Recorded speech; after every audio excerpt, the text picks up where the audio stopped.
Halo minasan, konnichiwa. Minasan, o genki desu ka? Aku harap teman-teman semua baik-baik aja ya. Kembali lagi di Asahi Banggumi.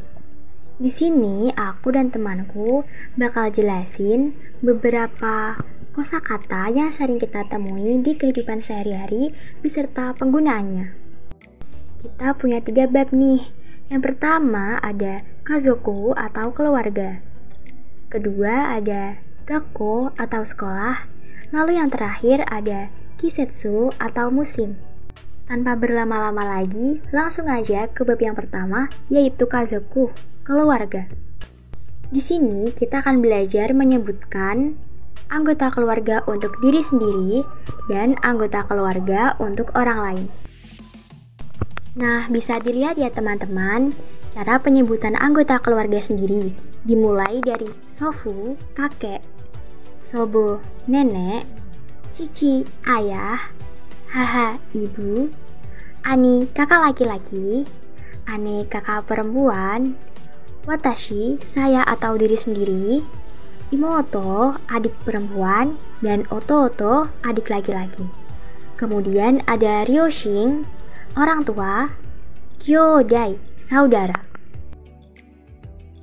Cara menyebutkan anggota keluarga orang lain dimulai dari oji-san, kakek, oba-san, nenek, oto-san, ayah, oka-san, ibu, oni-san, kakak laki-laki, one-san, kakak perempuan, ayu-san sebagai orang yang kita sebutkan anggota keluarganya, imoto-san, adik perempuan, oto-oto-san, adik laki-laki.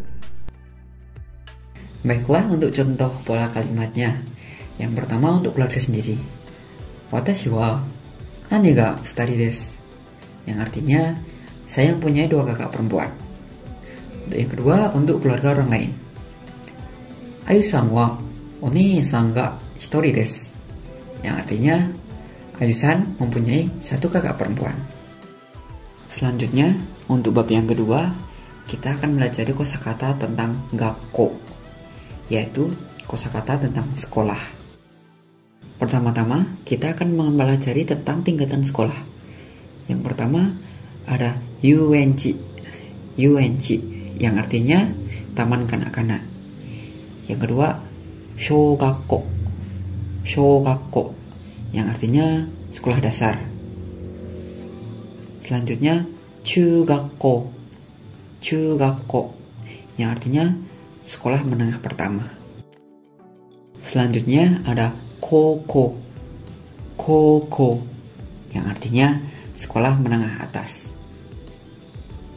Lalu ada daigaku. Daigaku, yang artinya universitas. Yang terakhir ada daigakuinsei. Daigakuinsei, yang artinya pasca sarjana. Baik, untuk yang selanjutnya kita akan belajar mengenai kosakata ruangan di sekolah. Yang pertama kita ada kyoshitsu, yang artinya ruang kelas. Selanjutnya ada hokenjitsu, yang artinya UKS. Yang ketiga ada toshokan, yang artinya perpustakaan. Yang keempat ada jimushitsu, yang artinya ruang tata usaha. Yang kelima ada shokudo, yang artinya kantin. Yang keenam kita ada bijutsu, yang artinya ruang seni. Yang ketujuh ada kojoshitsu, yang artinya ruang kepala sekolah. Yang terakhir ada shokuinjitsu, yang artinya ruang guru. Setelah kita mempelajari kosakata tentang ruangan di sekolah, selanjutnya kita akan mempelajari kosakata tentang mata pelajaran. Yang pertama kita ada butsuri, yaitu mata pelajaran fisika. Yang kedua ada keizai, mata pelajaran ekonomi. Yang ketiga ada sugaku, yaitu matematika. Yang keempat ada sokyo, yaitu agama. Yang kelima kita ada rika, yaitu IPA. Shakai, IPS. Selanjutnya ada rekishi, yaitu sejarah. Dan ciri, geografi. Berikut ini adalah contoh kalimatnya. Mirasan wa shugako no sensei desu. Artinya, Mirasang adalah guru SD. Doko wa jimushitsu desu ka? Artinya, di mana ruang tata usaha? Nah, sampai di sini paham ya teman-teman? Selanjutnya, bab ketiga yang akan kita belajari adalah kisetsu, musim. Nah, di sini kita akan belajar mengenal musim di Indonesia dan juga Jepang. Seperti yang kita tahu, Indonesia dan Jepang tentunya memiliki musim yang berbeda ya teman-teman. Jika di Indonesia, kita mempunyai dua musim.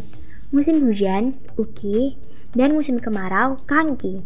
Sementara di Jepang, ada 4 musim, yaitu musim semi, haru, musim panas, natsu, musim gugur, aki, dan musim dingin, fuyu. Nah, apa aja sih karakteristik dari musim-musim tersebut? Yuk simak baik-baik ya teman-teman. Di slide ini kita akan melajari kosakata tentang uki atau musim hujan. Musim hujan ini berkisar sekitar bulan November sampai bulan Maret. Adapun juga kosakata yang berkaitan dengan uki, yaitu kozui, yang artinya banjir. Di sini untuk contoh kalimat yang pertama ada uki no toki indomie o yoku tabemasu, yang artinya uki no toki itu ketika musim hujan, indomie o yoku tabemasu, yang artinya sering makan indomie. Jika digabung akan menghasilkan arti ketika musim hujan sering makan indomie. Minasan suka makan indomie enggak? Kalau aku sih suka. Waktu dingin-dingin gitu makan indomie soto. Enak banget gitu, apalagi tambah cabai. Lalu untuk contoh yang kedua itu ada Semarang de wa kozui ni naru made ame ga furimasu, yang artinya di Semarang hujan turun sampai banjir. Yang kedua ada musim kangi atau musim kemarau. Musim kemarau ini berkisar dari bulan 4 atau bulan April sampai bulan ke-10 atau bulan Oktober. Untuk contoh kalimatnya, yang pertama ada kanki no toki koen de takoage o shimasu, yang artinya kanki no toki itu ketika musim kemarau, koen de takoage o shimasu itu artinya di taman bermain layang-layang. Jika digabung akan menjadi ketika musim kemarau bermain layang-layang di taman. Terus untuk contoh yang kedua kita ada ongaku wo kikinagara jogging wo shimasu, yang artinya ongaku wo kikinagara itu ketika mendengarkan musik, jogging wo shimasu melakukan jogging. Maka arti dari keseluruhannya ialah melakukan jogging sambil mendengarkan musik. Selanjutnya kita beralih ke musim di Jepang, Nihon no Kisetsu.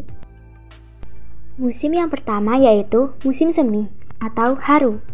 Musim semi di Jepang berlangsung pada Sangatsukara Bogatsumade atau dari bulan Maret sampai Mei.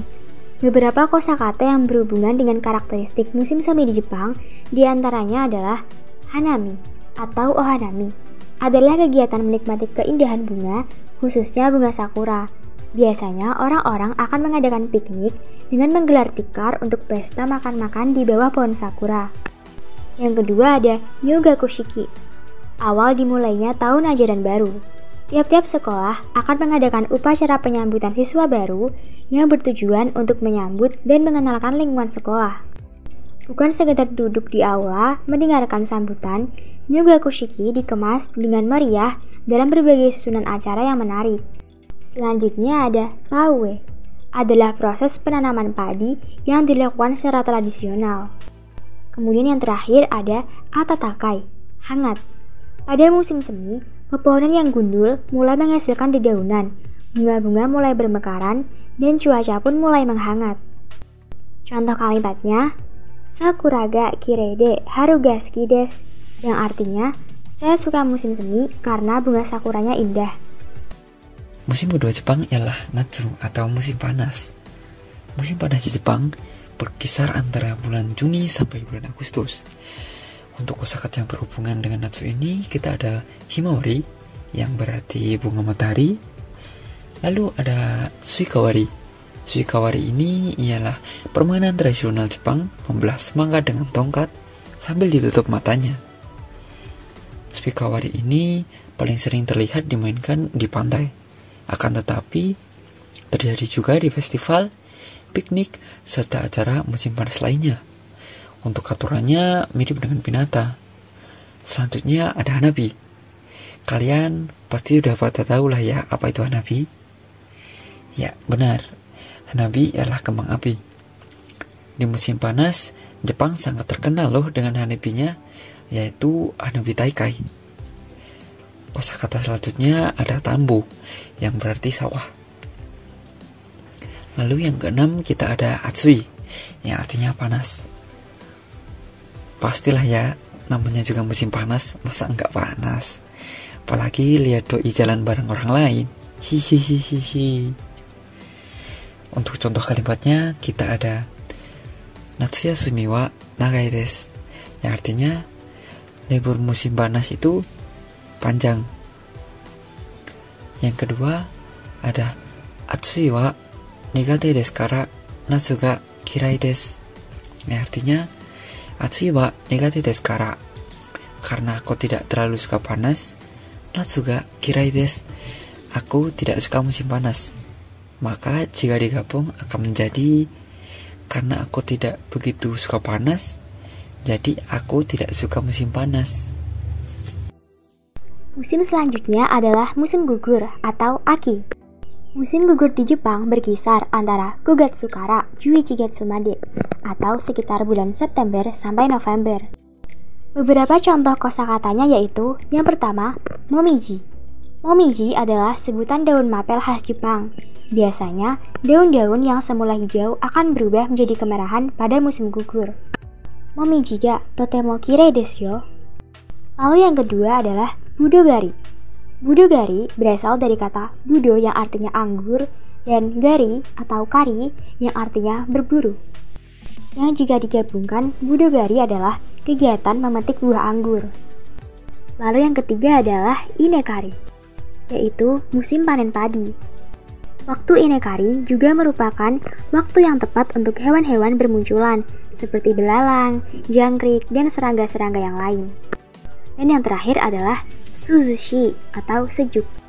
Di musim ini, suhu panas mulai menurun digantikan dengan cuaca yang paling nyaman dan sejuk tentunya. Berikut ini adalah contoh kalimatnya. Aki no momiji yo tanoshimi nagara sanbo shimasu. Yang artinya, Aki no momiji yo tanoshimi nagara, menikmati daun mapel di musim gugur, dan sanbo shimasu yang artinya berjalan-jalan. Jika digabungkan akan menjadi Aki no momiji yo tanoshimi nagara sanbo shimasu, berjalan-jalan sambil menikmati daun mapel di musim gugur. Kemudian contoh yang kedua, Aki wa budogari o suru toki totemo tanoshii desu, yang artinya Aki wa budogari o suru toki, saat memetik buah anggur di musim gugur, totemo tanoshii desu, sangat menyenangkan. Yang jika digabungkan akan menjadi Aki wa budogari o suru toki totemo tanoshii desu, yang artinya memetik buah anggur di musim gugur sangatlah menyenangkan. Lalu musim yang terakhir yaitu musim dingin atau fuyu. Musim dingin di Jepang berkisar antara bulan 12 atau bulan Desember sampai bulan kedua atau bulan Februari. Untuk kosakata yang berhubungan dengan musim dingin, kita ada yang pertama, ski. Bukan ski ya, ini beda. Yang dimaksud ski di sini adalah olahraga ski. Lalu ada yuki, yang artinya salju. Kalau ada salju, pasti kurang lah ya kalau belum buat boneka salju. Ya, itu kosakata selanjutnya yaitu Yuki Daruma atau boneka salju. Yang terakhir ada Samui, yang artinya dingin. Fun fact, saat musim dingin, suhu malam hari Jepang bisa loh mencapai 2-3 derajat Celcius. Wah, dingin banget gak sih? Kayak sikap doi ke aku. Hiks. Lalu untuk contoh kalimatnya kita ada Yuki dari Maho Tsukurimasu, yang artinya membuat boneka salju. Lalu contoh yang kedua kita ada Vida sama ski ga dekimasu, yang artinya Vida bisa bermain ski. Baiklah, sekian itu tadi materi tentang kosakata sehari-hari. Mungkin minasan masih haus akan materi, seperti Daku yang haus akan kasih sayangmu. Tetapi tidak apa-apa, kita masih bisa ketemu lagi di lain kesempatan. Oh ya, kalau minasan ada pertanyaan, kritik atau saran, boleh banget nih samping langsung tulis di kolom komentar. Baiklah, kalau gitu sampai jumpa di lain waktu ya.